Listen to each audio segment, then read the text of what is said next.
O sea, la definición de cálculo, ¿no? Pero esto, pues en la notación que tenemos ahí es, bueno, aquí es así, ¿no? O sea, esta en 0 pasa por x, ¿no? Es esta. Sí, esta. O sea, este paso es por definición de cálculo, ¿verdad? O sea, esto es evaluar en este vector. Pero este vector, ¿cómo se obtiene? Pues es la derivada con respecto a t del flujo, ¿verdad? Entonces la definición de diferencial dice, bueno, compone f con la curva con respecto a t, deriva, evalúa en 0. Entonces da esta propiedad que es, ¿dónde está? Ah, es este. Es este. Ahora, bueno, otras propiedades, ¿no? ¿Cómo se relaciona el flujo con el corchete o qué significa el corchete? Entonces tengo x grupos vectoriales y tengo, bueno, sus correspondientes flujos, ¿no? Entonces las siguientes afirmaciones son equivalentes. Dice que el corchete sea 0. Bueno, eso equivale a, aquí debe ser x, ¿no? O sea que si jalo y con el flujo o sea, hago pullback de y, ¿no? Con respecto a x, entonces obtengo x. Y si hago pullback de x con el flujo de y, obtengo y. Y la otra propiedad es que si compongo los flujos, pues conmutan, ¿no? Eso se traduce a decir lo siguiente. O sea, este flujo que tengo aquí, pues en realidad lo puedo ver como es una curva integral, ¿no? O sea, si evaluado esto a ambos lados a un punto x, digamos que es gamma, o sea, el flujo ¿no? O sea, lo que digo aquí es que, pues es una curva acá, ¿no? Digamos que es solución. Y por otro lado, si se cumple al revés, pues esto que tengo aquí es una curva integral. O sea, esto que tengo aquí cuando varía la s, pues es en el punto x, ¿verdad?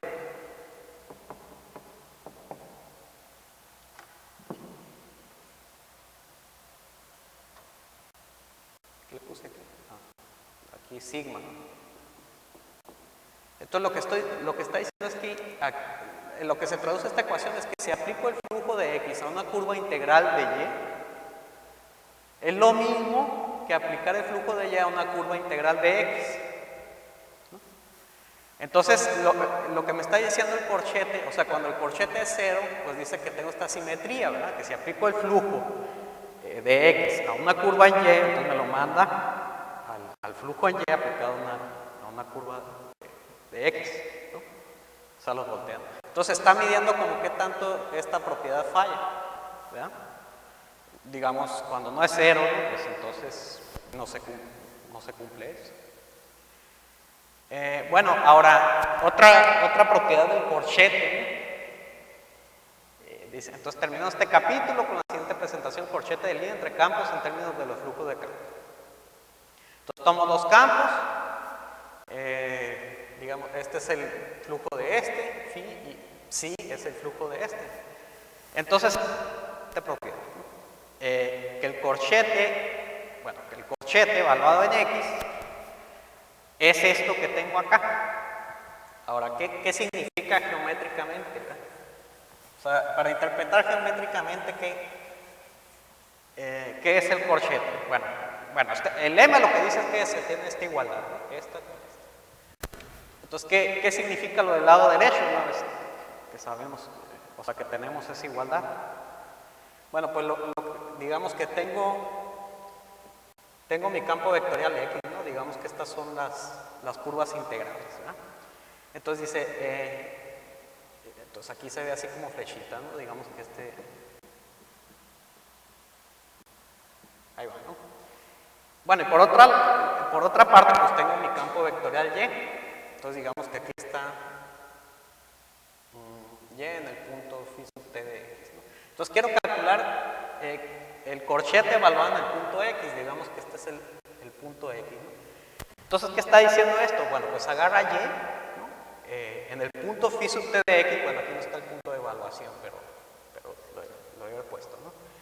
Y luego dice, ahora es pullback, o sea, jálalo. Recordemos que esto es, para cada t fijo es un isomorfismo. Bueno, es un difeomorfismo, pero la estrellita, ¿quién es? Es la diferencial, ¿verdad? Entonces la diferencial es un isomorfismo, entonces lo que dice, agarro este vector y ¿cómo lo comparo con este de acá? Pues lo jalo con el isomorfismo, ¿verdad?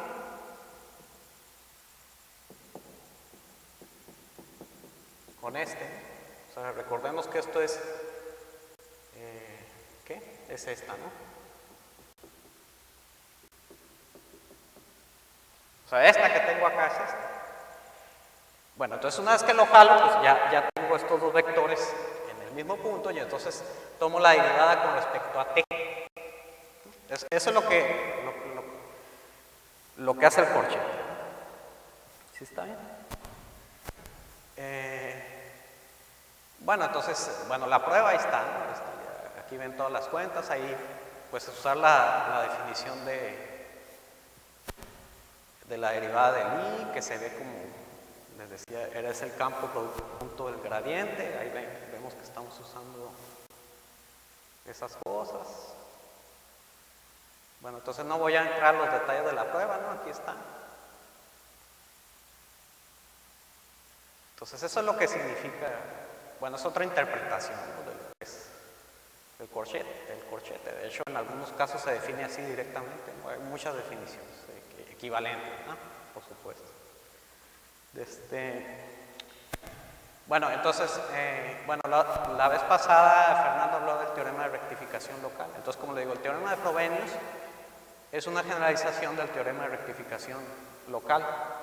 Entonces, lo que decía es que, si tengo un campo, ¿verdad? Y el campo vectorial en un punto aquí es distinto de izquierda, entonces lo que demostró Fernando, ¿verdad? La vez pasada, es que existe una vecindad U del punto, o sea, el teorema de rectificación local.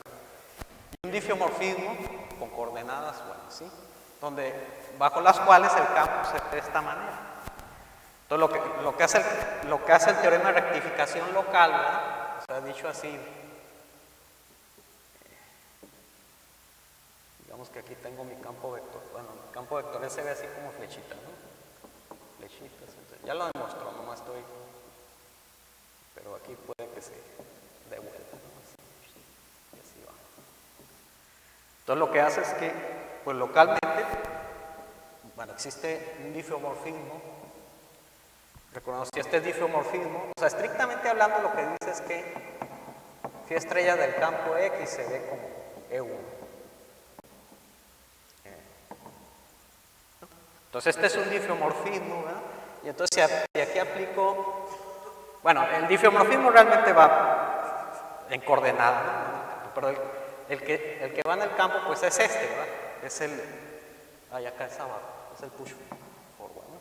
Entonces, le aplico al campo y entonces acá me lo vuelve, se ve así, ¿verdad? O sea, lo rectifica, ¿no? Lo empareja localmente. Ahora, lo que quiero hacer, el teorema de Frobenius lo que dice es que bajo ciertas condiciones eso se puede extender, entonces necesitamos introducir un poco más de lenguaje, ¿no? Entonces, eso es lo que demostró Fernando usando el teorema de la función implícita.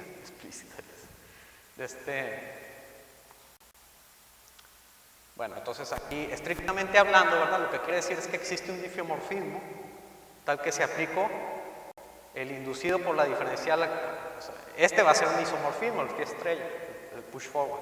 Entonces, si lo aplico a X, pues me da el campo E1. O sea, lo hace constante. Es local. Igual el teorema de Frobenius, pues es local. Entonces, para demostrar el teorema de Frobenius, pues tengo que introducir un poco más de definiciones, ¿no? Entonces, hay que introducir el concepto de integral primera. Entonces, tengo un campo vectorial, una vecindad, ¿no? Entonces, una función no constante, o sea, recuerden, esto es una función de U en R, suave, ¿no? Se llama integral primera de X. Es constante a lo largo de las trayectorias de X, es decir, esto, ¿no? L, la derivada del I de F sobre el campo X da 0 se define así, o sea, uno puede probar que esto equivale a que la función, al valorarla en las curvas integrales, ¿verdad? O sea, digamos que que esta es la curva integral de un campo vectorial, del campo vectorial X, que en 0 pasa por el punto X. Entonces lo que dice es que esta es constante, ¿verdad? O sea, cuando esta es constante, o sea, si restringo f a las curvas integrales, pues a lo largo de ahí es constante. Y eso es que se implica,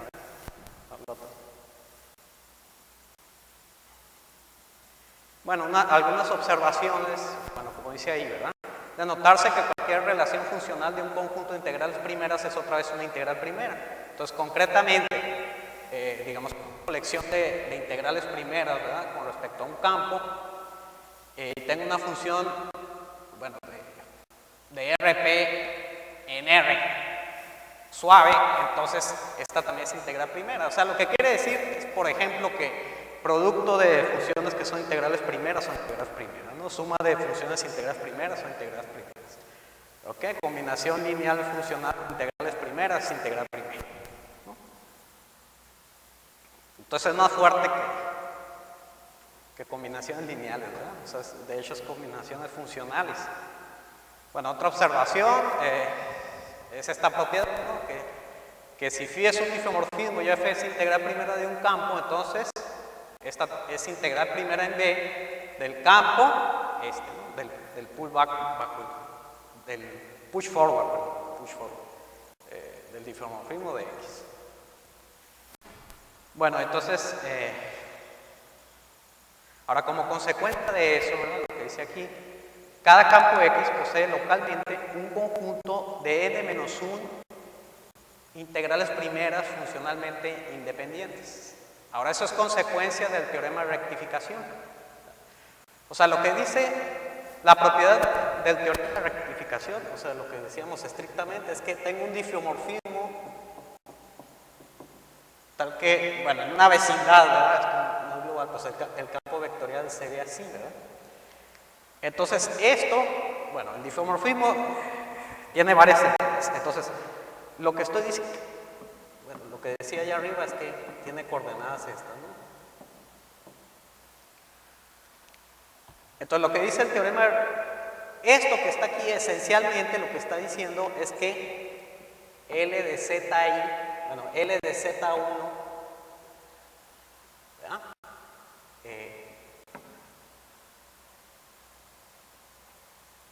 Bueno, las entradas son estas, ¿no? L de Z1, L de X, ¿verdad? De Z1 es 1 y L de X de todos los demás Z y es 0. O sea, eso es lo que dice el teorema de rectificación, ¿verdad? Consecuencia,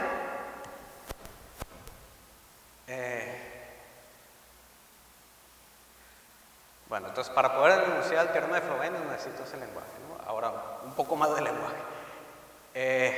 Bueno, entonces voy a definir lo que es una distribución, ¿verdad? Entonces, digamos que tengo P campos vectoriales en un abierto 1, ¿no? Ahora, bueno, linealmente independiente. Significa que en cada punto, ¿verdad? Esos son vectores